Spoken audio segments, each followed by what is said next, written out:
¿Hablas español? Sprichst du Deutsch? Kan du norsk? If you've heard that sound from Babbel before, I bet you do. Babbel is the science-backed language learning app that actually works. With quick 10-minute lessons handcrafted by over 200 language experts, Babbel gets you on your way to speaking a new language in just a few weeks. With over 16 million subscriptions sold and a 20-day money-back guarantee, just start speaking another language with Babbel. Right now, up to 55% off your Babbel subscription at babbel.com/Spotify podcast. Spelled BABBEL.com/Spotify podcast. Rules and restrictions may apply.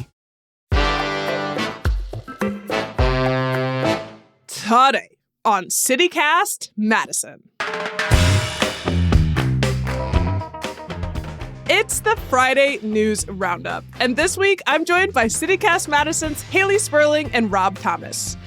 Presidential nominees are making multiple rally stops in Wisconsin this week. We're going to talk about where we're at with our local races and city and school referendums. And a beloved Stoughton Pizza restaurant will not be cited for the THC-contaminated pizza they sold. It's Friday, November 1st. I'm Bianca Martin, and here is what Madison's talking about.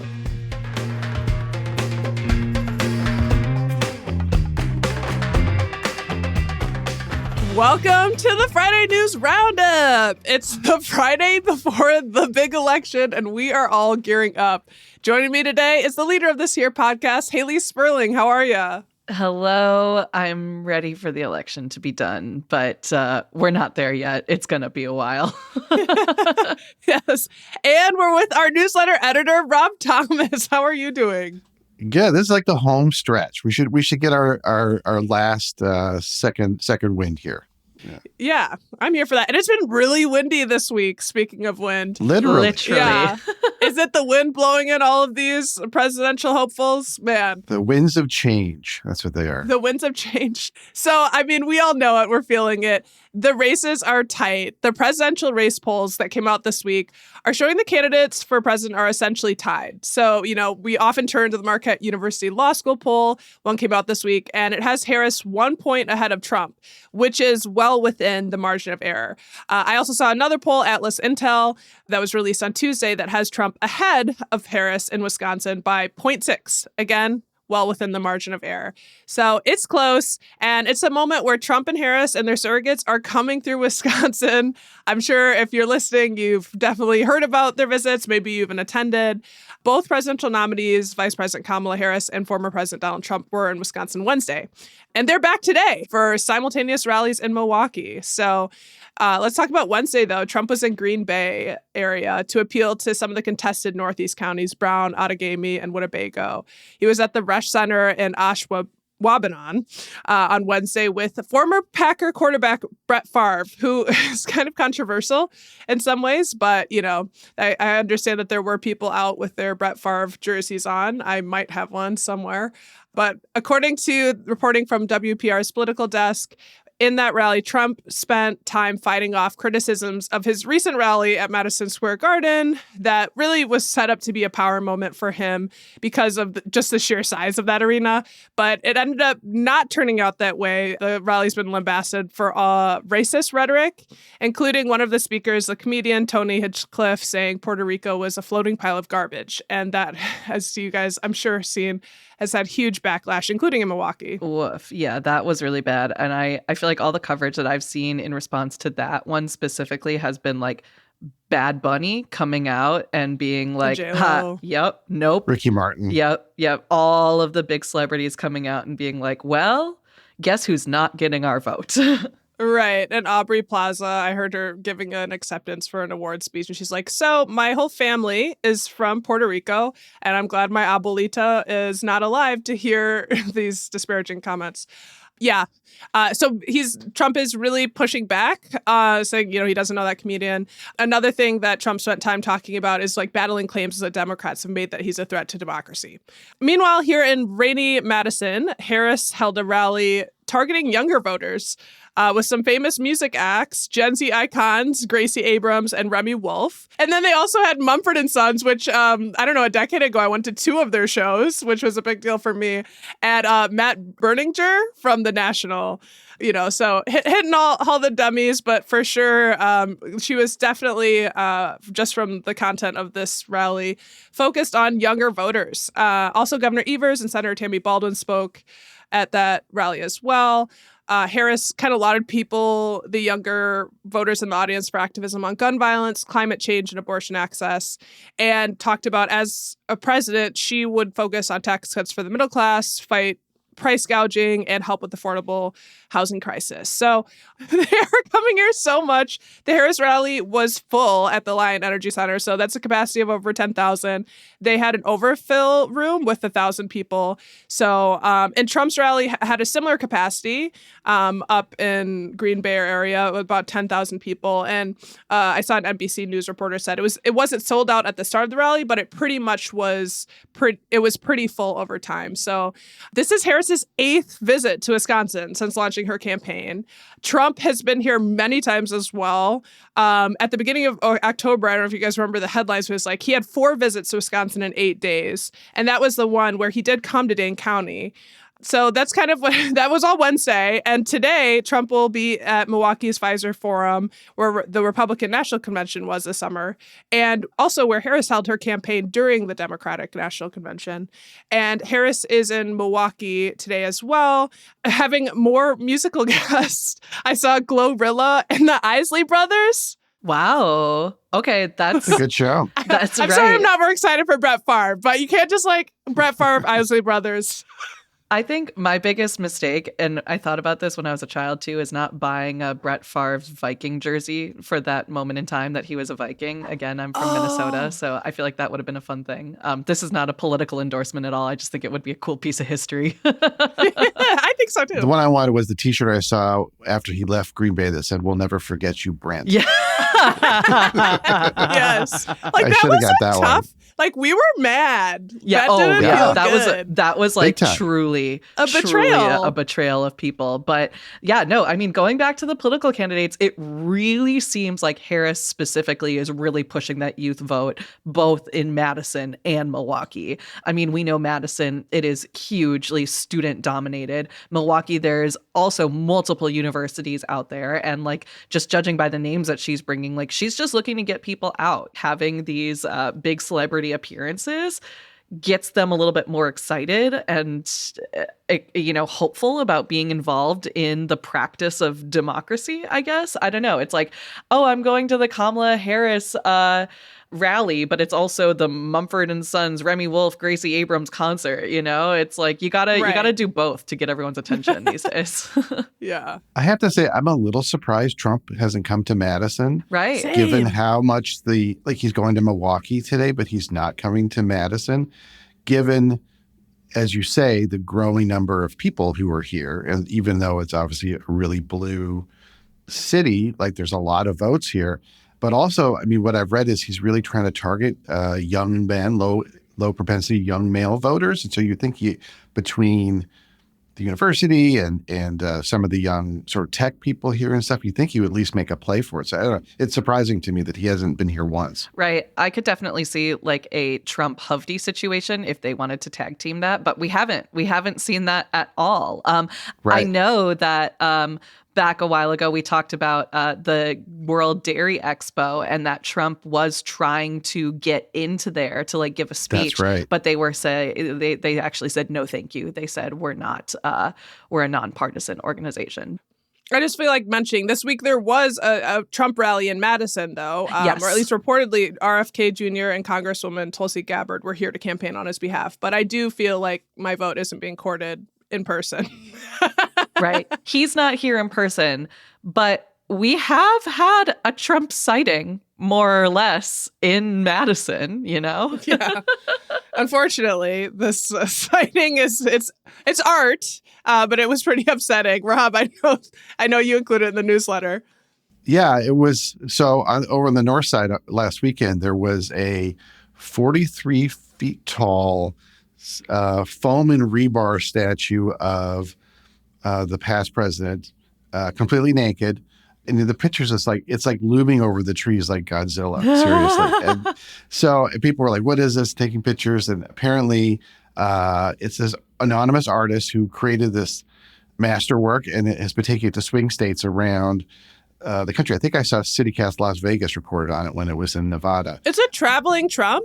Yeah. Yes. Yeah. Because apparently they can just break it down and throw it in the back of a U-Haul and just take it from city to city. So yeah, so that was interesting. I'm not sure what the argument was there, other than to embarrass him. But right, like, I don't know. What's the message? What is it trying to communicate?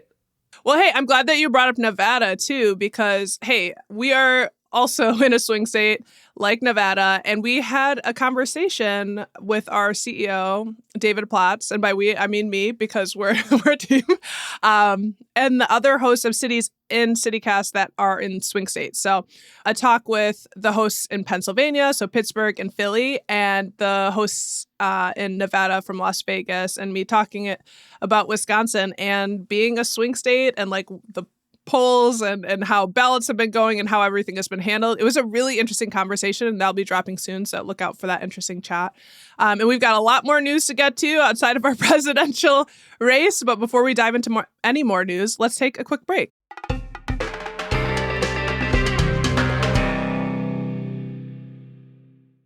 This show is sponsored by BetterHelp. I want to take a moment to thank a few people. Thank you to Jordan, to Nawal, and to Scott for being excellent therapists along my mental health journey. They've helped me better understand myself, given me compassion as I process my past experiences, offered deep insights around complicated social and family dynamics, and when appropriate, laughed with me at the ridiculous lemons thrown my way.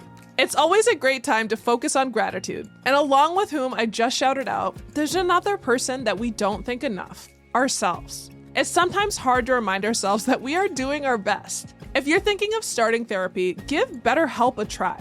It's entirely online, designed to be convenient, flexible, and suited to your schedule. You just fill out a brief questionnaire to get matched with a licensed therapist, and you can switch therapists anytime free of charge. So let the gratitude flow with BetterHelp. Visit BetterHelp.com/CityCast today to get 10% off your first month. That's BetterHelp, HELP.com/CityCast. This episode is brought to you by LifeLock. So much of your personal info is out of your control, like your insurance provider that has your social security number and your favorite retailer that has your payment details. If they get breached, your information, your identity, is vulnerable. That's why LifeLock monitors millions of data points a second for threats. If your identity is stolen, they'll fix it, guaranteed or your money back. Save up to 40% your first year at LifeLock.com/podcast. Terms apply. All right, we're back, and we're here to get even more local. Rob. Yeah, because it's, like everybody, we're talking a lot about the presidential race. We're talking a lot about the U.S. Senate race. And I feel like in past elections like this, it sort of sucks out all the oxygen from the local races that are going on. But I think that's less true this year. I think because there's some big choices on the ballot that will really affect Dane County and Madison going forward. And a lot of people are talking about them. Even if Mumford and Sons isn't coming to Madison to rally for a school referendum, they're pretty important. I just read in the Cap Times that supporters of the two school referendums and the city referendum have spent almost $250,000 to get their message out, which is chump change if you're presidential race. But I think that's got to be unprecedented for Madison. That feels like a lot for Yeah. city referendums. Well, I think that's mostly the school, but Okay, still, okay. that's a lot of money being spent. Yeah. It is a lot. Well, they're asking for a lot of money. They're asking for a lot, so it's a fraction of... Right. Well, let's do the city first. The city has a $22 million operating budget referendum on the ballot. That would raise property taxes by an average of $230 per household. And we had Liam Barron of Isthmus on the podcast on Wednesday to talk about this and why the city is seeking this money. Long story short, there's a history of Madison getting shortchanged on shared revenue from the GOP-controlled state legislature. And this was sort of a long time coming. And so the city has sort of laid out sort of two alternate paths for what will happen if this referendum passes or fails. If it passes, it's basically status quo. Like they're just keeping things as they are. And if it doesn't pass, Mayor Satya Rhodes Conway says that the city will have to cut $6 million, which will mean staff cuts, service cuts to reduced library hours, cuts to snow removal, city bus service, even Goodman Pool. So it's the kind of thing that you'll see if that happens. And then you've got two referendums on the same ballot from the Madison School District. And we had Kayla Wynn from the Cap Times on the podcast to talk about this. And as a teaser, next week we're going to have Madison School Superintendent Joe Gothard on the podcast to talk as well, which is great. But here the district has two referendums. They're seeking $100 million in an operating referendum. So that $100 million would cover the first 4 years, and then the budget, the spending would stay at that same level in perpetuity after those 4 years. And it's also seeking a $507 million capital referendum to fund repairs and replacing the district's aging middle and elementary schools.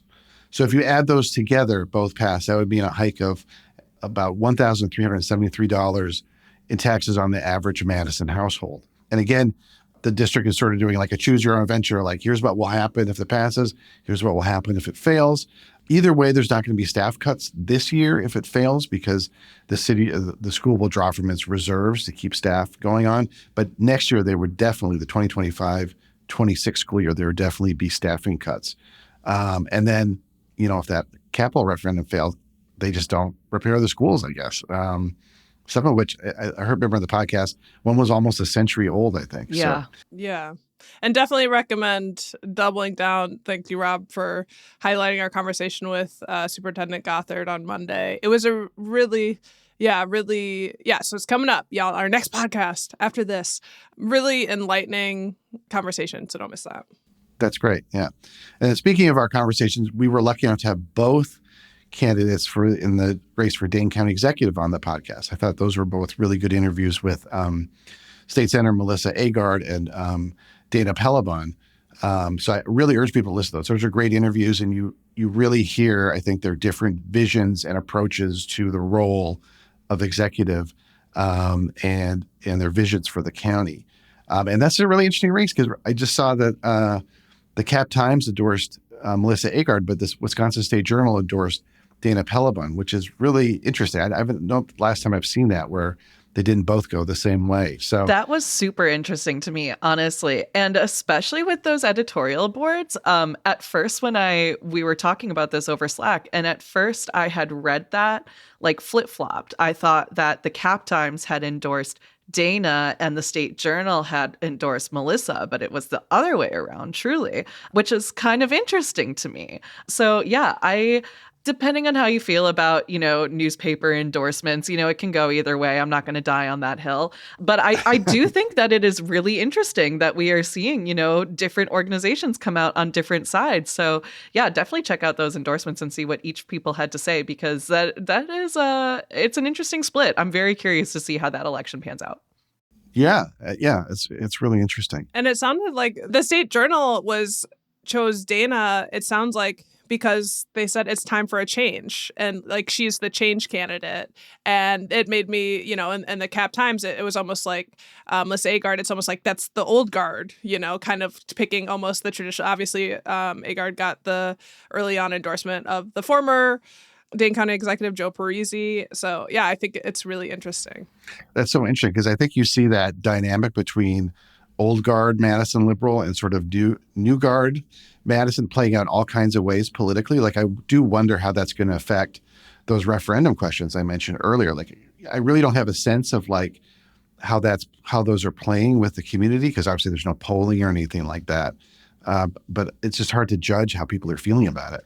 There's no polling, but when you look at who is pro-referendum, city referendums, to be clear, when you look at who is pro-referendum and who is anti-referendum, I think it does draw those distinctions, right? Because the main voices behind the anti-referendum movement are folks like Paul Soglin, kind of that old guard Madison, who are like, hey, you could have done better. You could have lobbied the state more. We've had this conversation endless times, so I won't beat a dead horse here. But I think, to me, yeah, that's kind of the distinction. You can see where the lines are falling based on who is speaking out on the issues, at least to me. Soglin's definitely been the most high profile no out there. And so, yeah. It's so funny how the mayors sort of like, they go after each other. Like Dave Cheslevich had an article responding to Soglin, and the headline was, "Dude, you were mayor." Right. I saw that. It's so much back and forth, and all of this infighting between respectfully, like, people who grown adults. Yeah. You're all grown adults. And they all were very powerful people at some point. But now also at the end of the day, they're just dudes. And they're just kind of dudes fighting in the comments with each other, which is like, all right, go off. And the city of Madison gets to read about it. Exactly. Yeah. I can't believe next Friday News Roundup, the election will be over. We'll know for the most part. I feel like by Friday, maybe, some of the questions will be unanswered. But we're having Kristen Bry from As Goes Wisconsin. If you follow her online, I mean, she has been so good at educating Wisconsinites about the issues and making these wonderful videos, and she maybe will shine some light on some of the things that we've been talking about during the election. And I don't know, I'm looking forward to that. I'm looking forward for the election to be done, and we are going to be done with election news on this podcast for this Friday News Roundup. We've got a different topic to tantalize you. Before we get into that, let's take a quick break.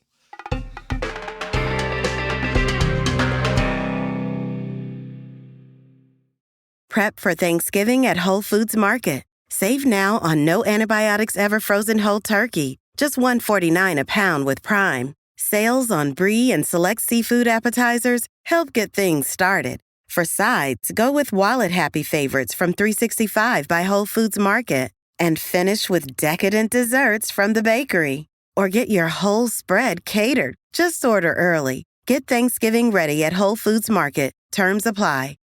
This episode is brought to you by Etsy. Oh. Hear that? Okay. Thank you. Etsy knows these aren't the sounds of holiday gifting. Well, not the ones you're hoping for.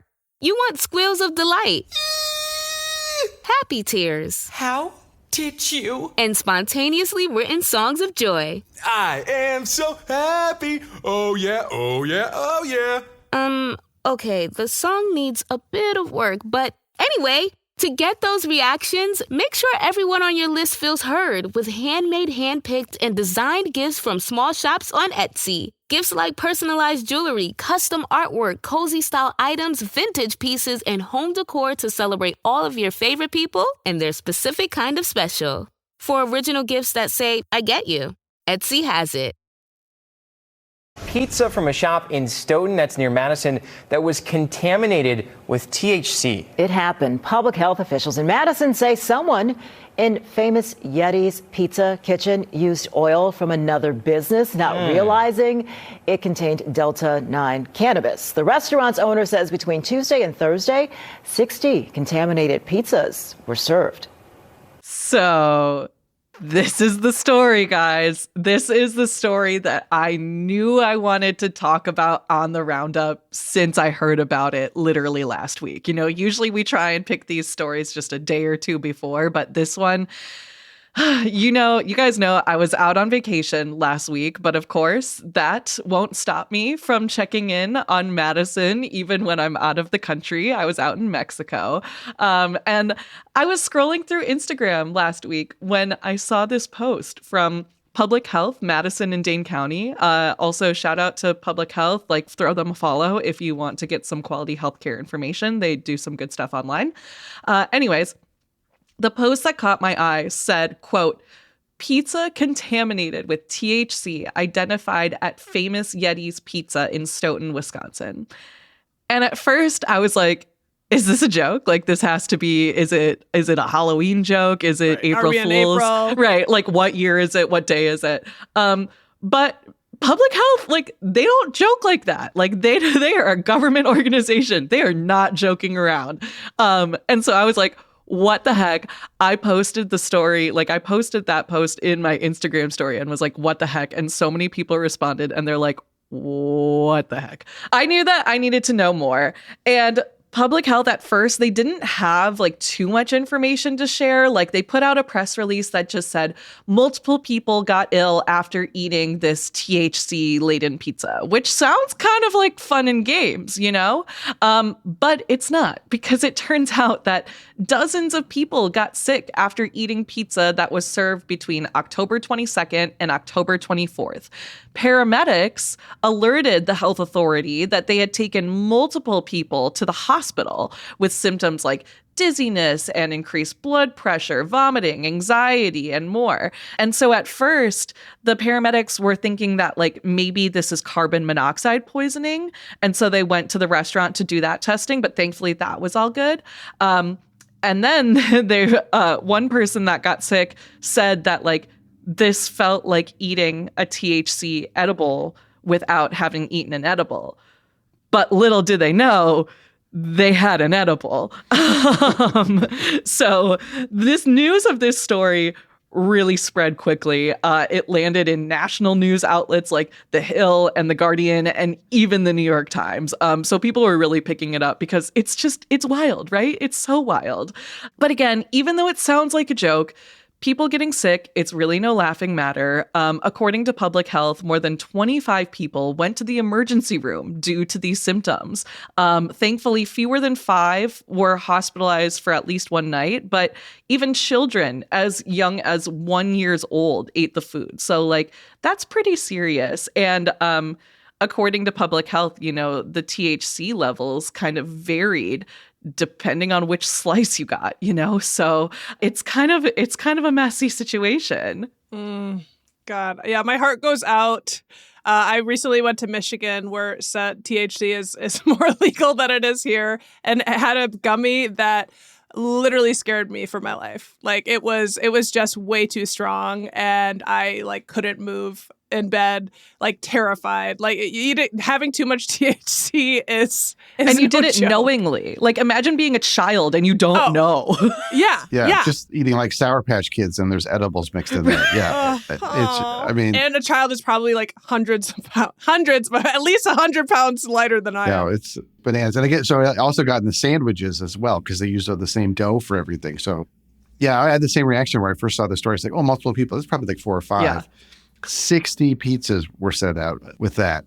Yeah. I guess they'll call themselves really famous Yeti's Pizza now after all the attention. Really famous or really infamous. But no, it is serious. And, you know, people could potentially even like lose their jobs if they had tested positive for THC, you know, sometimes like, and as a reminder, like marijuana is illegal in Wisconsin, but products that contain THC derived from the hemp plant with a certain level of THC are legal. We don't need to go into all those details right now. We've actually got a whole podcast about it. So how did this happen? Well, we kind of alluded to it. As it turns out, according to public health, back on Tuesday, October 22nd, the folks making pizza over at Famous Yeti's, they ran out of oil, which is key ingredient in making the dough. Famous Yeti's, they have their own kitchen, but they also work in a building that has a shared industrial kitchen that's used across multiple businesses. So a Yeti employee went over into that shared kitchen and took an oil off the shelf of another operator. So the oil that they took, allegedly, it was in a clear plastic jug that looks like all other cooking oils, you know. There was apparently a label on the cap that had the manufacturer information, the use by date, and critically noted that this oil contained Delta-9 cannabis. But unfortunately, the employee did not notice that label on the cap. Tale as old as time. So that's and like rushing around a restaurant. Oh my God, right? You know, it's I'm not excusing it, but and it was clearly like an accident, like truly, you know, they were just trying to make pizzas. And like you said, yeah, it got into the pizzas. The dough was also used for sandwiches. So, you know, it's just like they were just trying to do their job. I totally get it. And so this whole kerfuffle went down. The news is picking it up. People are like, what the heck is going on? And Yeti's immediately, like, they took to social media. They did a really good job. They apologized for the mishap. They explained what they knew, and they took full responsibility for the event. And overwhelmingly, the community has like really embraced them. You know, all of the comments I've seen on their Facebook posts have been so positive. One person said, quote, "I love your pizza and we'll be back. Mistakes happen. You are an integral part of Stoughton." Another person said, "Famous Yetis is the only place we get our pizza, and that isn't going to change."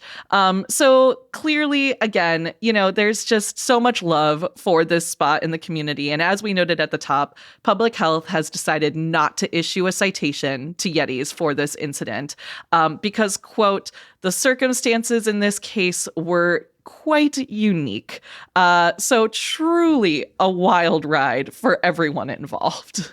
And check the cap next time. Check good the good cap. advice for everybody. Check the cap. Always check the cap. That's the moral of this Friday News Roundup. And for our state to like maybe do better on our THC or cannabinoids and all of the rules around that. Like it's so all over the place. It is so all over the place, yeah. right? Like centralize, legalize, get it together, man. Get it together and separate. Be very clear about where those products are ending up. Anywho, you guys are I just want to say, you're the light of my life. I love doing this with you every Friday. We've been working hard for election coverage and, you know, public health. And thank you guys again for a wonderful Friday News Roundup.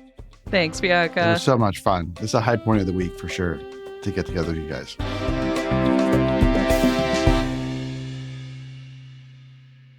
That's Hayley Sperling, executive producer of City Cast Madison, and Rob Thomas, our newsletter editor for Madison Minutes, and me doing the news.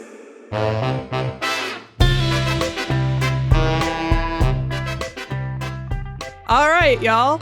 That's all for today here on City Cast Madison. I'm Bianca Martin, your host. We're produced by Phil Circus, Lizzie Goldsmith, and Adam Sage. Hayley Sperling is our executive producer. Our theme music is by Carl Christensen. Rob Thomas is our newsletter editor. Don't forget, you can always get more news delivered right to your inbox by subscribing to Madison Minutes. And if you enjoyed today's show, why not share this podcast with someone who's civically minded? See you back here Monday morning with more news from around the city. Until then, take very good care.